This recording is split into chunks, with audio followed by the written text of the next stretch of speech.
Mr. Head, Potato, and now Dr. Seuss. Theodor Seuss Geisel was an author, and he used the pen name that we all know today as Dr. Seuss.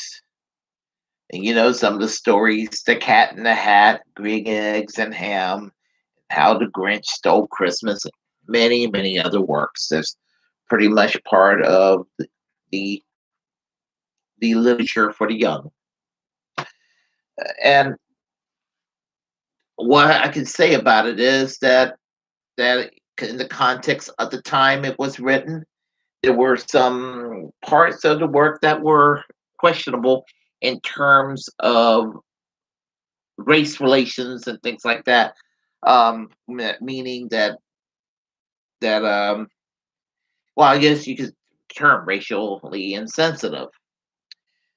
They didn't think it was a big deal at the time because it was a different time. And as we progress and we look back, we realize, holy crap!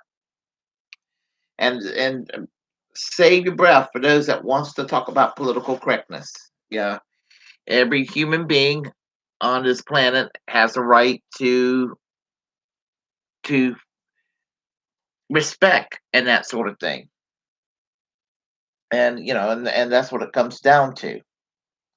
And so the controversy is that the family, since they kind of own the work, are deciding to phase out the books temporarily. This is their own decision, not the decision of the government, not the condition, not the decision of a bunch of SJWs with council culture. This is not the politically correct movement. These are not a bunch of academics and politically correct librarians on a crusade to go and ban these books and have a big old bonfire and burn these books. No, no. This is not 1984. This is not Fahrenheit 451. Save it. Um, it makes me mad that the very people, the right, and here's the thing. I try to be fair, and as I said, I'm sure some conservatives will be like, "Oh, there you go, bashing conservatives again," or what have you. But you know what? People like myself get tired of hearing a lot of conservatives accuse the left of censorship. And but it might turn into be a whataboutism, but I get tired of that. I get tired of it, especially when it's not true. And I do acknowledge there is a censorship movement on the left that I oppose, and I'm a free speech absolutist. It gets me in trouble sometimes with some people on my side of the fence. But I'm not going to budge on it because I believe in freedom of speech for the most selfish of reasons, because I believe in free speech for myself and I need to be consistent. But the point is, this was a decision by the family.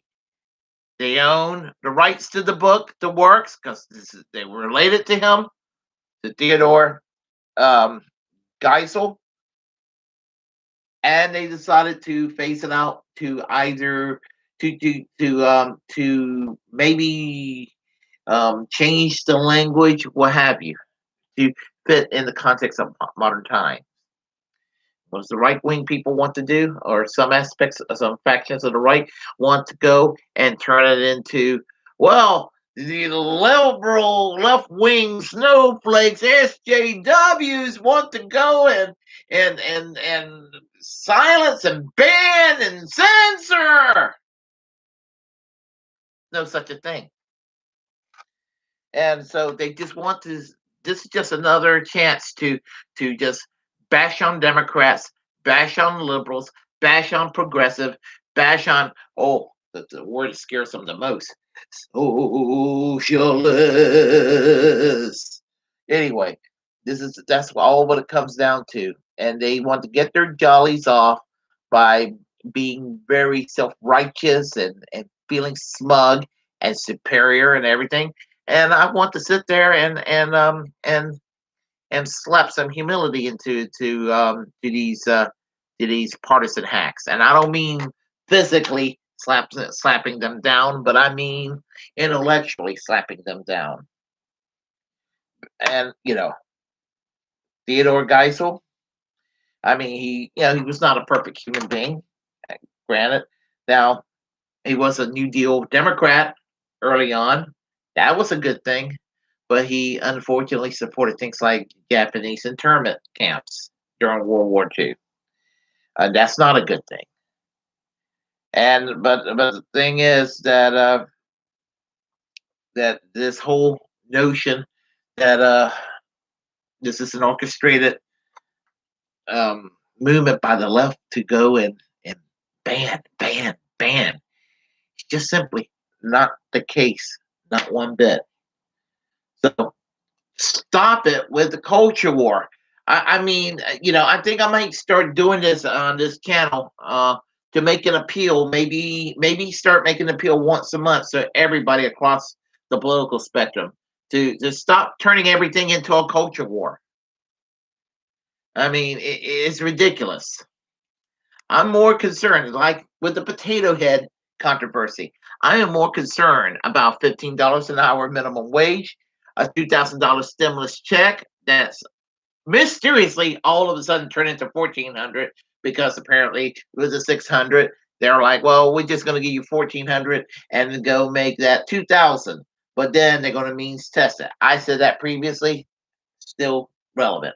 I'm concerned about the Amazon workers down in Alabama trying to unionize their plant, and I'm concerned about the COVID vaccine reaching as many people as possible, so we can either slow down the COVID or prevent it altogether, hopefully, and kind of get our society back to normal.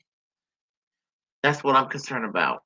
Everything else in this culture war is just, you know, just it's just a distraction. If you like what you heard, press like, comment. If you didn't like what I have to say, comment anyway. Feel free to share the content of this channel. As a First Amendment absolutist, it's my duty to inform you that if you feel strongly about something, create a platform, utilize it because we're the muckrakers of our time.